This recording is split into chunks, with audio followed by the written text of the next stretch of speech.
यूनान में एक कश्ती डूबी है। ये कश्ती छोटी मछलियां पकड़ने वाली कश्ती थी, जिसमें 750 लोग सवार थे। कश्ती यूनान से लगभग 80 किलोमीटर दूर डूबी। खदशा है कि हादसे में 500 से ज्यादा लोग जाने गंवा चुके हैं। कहा जा रहा है कि इसमें 300 पाकिस्तानी भी सवार थे।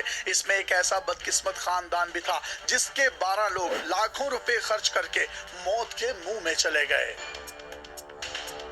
एक ऐसा बेटा भी था जिसके बाप ने एजेंट को 25 लाख रुपए अपने हाथ से दिए। एजेंट ने हवाई जहाज के जरिए इटली पहुंचाने का वादा किया, लेकिन उस बदकिस्मत कश्ती में बिठा दिया। ये अब तक का दूसरा खौफनाक तरीन हादसा है। इससे पहले 2015 में भी इसी तरह का एक खौफनाक हादसा पेश आया था। लीबिया से इटली जाने वाली कश्ती डूबने से 1100 लोग मारे गए। आखिरकार वजह क्या है कि लोग सब कुछ पता होने के बावजूद ये सब करना चाहते हैं? गैर कानूनी तरीके से बॉर्डर क्रॉस करने को क्या कहते हैं, और ये लोग बॉर्डर कैसे क्रॉस करते हैं, और ये सारा प्रोसेस कैसे काम करता है?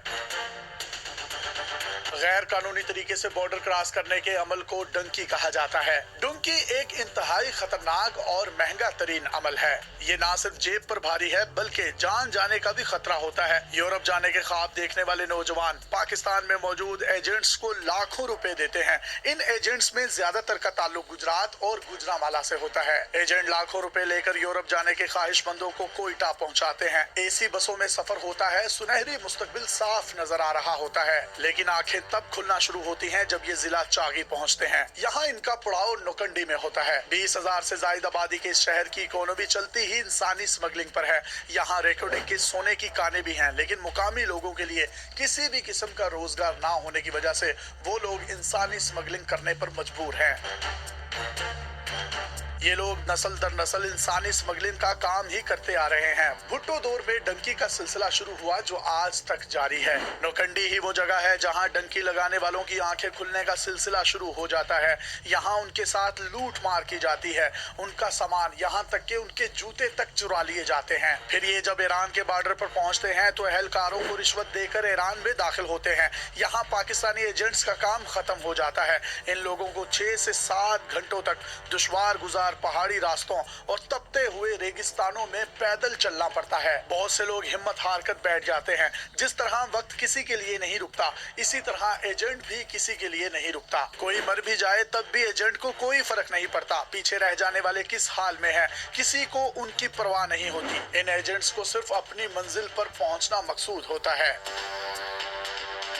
ईरान में अब ईरानी एजेंट्स का काम शुरू हो जाता है। ये अपने पैसे पहले लेते हैं और लाखों में लेते हैं। ये एजेंट्स इन पाकिस्तानियों को कारों में बिठाकर तेहरान ले जाते हैं। ये सफर 6 से 7 दिन पर मुहित होता है। यहाँ से लोग माकू पहुँचते हैं। पाकिस्तान से चलने वाले लोगों की तादाद अब बहुत थोड़ी रह गई होती है। कुछ लोग पाकिस्तानी हुकाम के हाथ लग जाते हैं, कुछ को ईरानी पकड़कर डिपोर्ट कर देते हैं। जो बचते हैं वो तुर्क बॉर्डर पर पहुँच जाते हैं। यहाँ माकू इंसानी स्मगलिंग का हब है। यहाँ से बॉर्डर क्रॉस करना इंतहाई मुश्किल, खतरनाक और एक बड़ा इम्तिहान होता है। अब तक की कहानी अगर आपको आसान लग रही है तो हम आपको ये बताते चलें कि तारिकीन वतन को सिर्फ रास्ते की मुशक्कतों का ही सामना नहीं करना पड़ता, उन्हें बलूचिस्तान और ईरान में अगवा की वारदातों का भी सामना रहता है। अक्सर खबरें आती हैं कि पाकिस्तानी नौजवानों को अगवा कर लिया गया है। इन नौजवानों को अगवा करके इंतहाई बुरे हालात में रखा जाता है। उनके घर वालों से पैसों का तकाजा किया जाता है, और अगर पैसे ना दिए जाएं तो इन लोगों को इंतहाई बुरे तरीके से मारा पीटा जाता है। वीडियोस बनाई जाती हैं और घर वालों को भेजी जाती हैं। अगर फिर भी पैसे ना मिले तो अगवाकार इन नौजवानों को कत्ल तक कर देते हैं। अब हम वापस डंकी के सफर की तरफ आते हैं। माकू एक ऐसा इलाका है जहां कानून नाम की कोई चीज मौजूद नहीं है। जो एजेंट ने कह दिया वही कानून है। अब यहाँ सबसे बड़ा मसला ये है कि टर्की में कैसे दाखिल हों। इंसानी स्मगलिंग को रोकने के लिए टर्की ने ईरान और शाम के बॉर्डर पर बड़ी बड़ी दीवारें बना रखी हैं। यहाँ फायरिंग के वाकयात भी हो सकते हैं, गिरफ्तारियां भी हो सकती हैं। अगर कोई खुशकिस्मत इन सब में बच जाए तो वो आगे इस्तांबुल पहुँचता है। यहाँ से इन लोगों को कश्तियों या सड़क के रास्ते यूनान पहुँचाया जाता है। डंकी के सफर में किसी भी मरहले की कोई गारंटी नहीं होती। कहीं भी किसी की भी जान जा सकती है, किसी को भी अगवा किया जा सकता है, या हुकाम उसे पकड़कर डिपोर्ट कर सकते हैं।